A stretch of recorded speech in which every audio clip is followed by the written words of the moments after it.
Hi കൂട്ടുകാരെ നമസ്കാരം. ഇവിടെ ഒരാൾ ബ്ലിങ്ക്ലസിയാന്നും പറഞ്ഞിട്ട് നിൽക്കുന്നത് കണ്ടോ?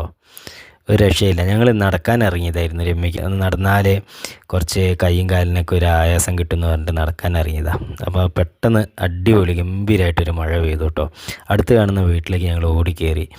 അങ്ങനെ നിൽക്കുന്ന ടെൻഷൻ അടിച്ച് നിൽക്കുന്ന മുഖമാണ് രമ്യേൻ്റെ നമ്മൾ കണ്ടത് കേട്ടോ.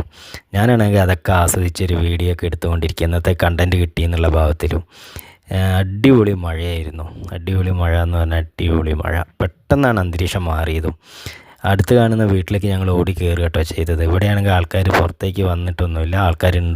ഉണ്ടെന്നാണ് തോന്നുന്നത്. വാതിലൊക്കെ തുറന്ന് കിടക്കുന്നുണ്ട്, എന്നാലും ഞങ്ങളെ കാണാൻ സാധ്യതയില്ല എന്ന് തോന്നുന്നു.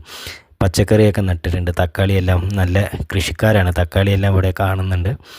രമ്യയാണെങ്കിൽ ഭയങ്കര സങ്കടത്തോട് കൂടിയിട്ടാണ്, മോളൊറ്റയ്ക്കാണ് വീട്ടിൽ, അങ്ങനെ ഇങ്ങനെയൊക്കെ എന്തൊക്കെയോ പെറു എന്ന് പറഞ്ഞുകൊണ്ട് നിൽക്കുന്നുണ്ട്. ഞാനതൊന്നും കാര്യമാക്കിയില്ല കേട്ടോ.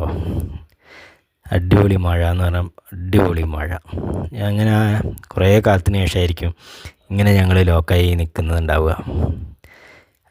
തികച്ച അപരിചിതരായിട്ടാണ് ഞങ്ങൾ നിന്നത്.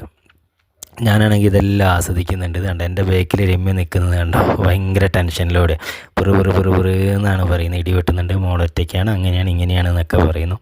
ഞാനാണെങ്കിൽ മഴേൻ്റെ കാർ ഷെട്ടിലേക്ക് പടപടാന്ന് വീഴുന്ന ഒച്ചപ്പാട് വേളൊക്കെ ആസ്വദിച്ചുകൊണ്ടിരുന്നു. അങ്ങനെ മഴ ഒരുവിധം തോർന്നു കഴിഞ്ഞപ്പോൾ ഞങ്ങൾ എന്താക്കി, മെല്ലെ റോട്ടിലേക്ക് കയറി നടക്കാൻ തുടങ്ങി. ഇത് കണ്ടോ, പെട്ടെന്ന് അന്തരീക്ഷമൊക്കെ വളരെ പെട്ടെന്നാണ് മാറിയത്. നടക്കാൻ പോകുമ്പോൾ നല്ല പ്രകാശം ഒക്കെ ഉണ്ടായതാണ്. താഴ്ന്നു നിൽക്കുന്ന ഭാഗമൊക്കെ വെള്ളം കയറിപ്പോയി.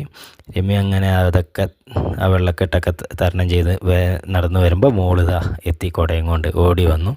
അങ്ങനെ മോളുടെ കുടയിൽ കയറിയിട്ട് അവൾ സേഫായി വരുന്ന ഭാഗമാണ് കേട്ടോ കാണുന്നത്.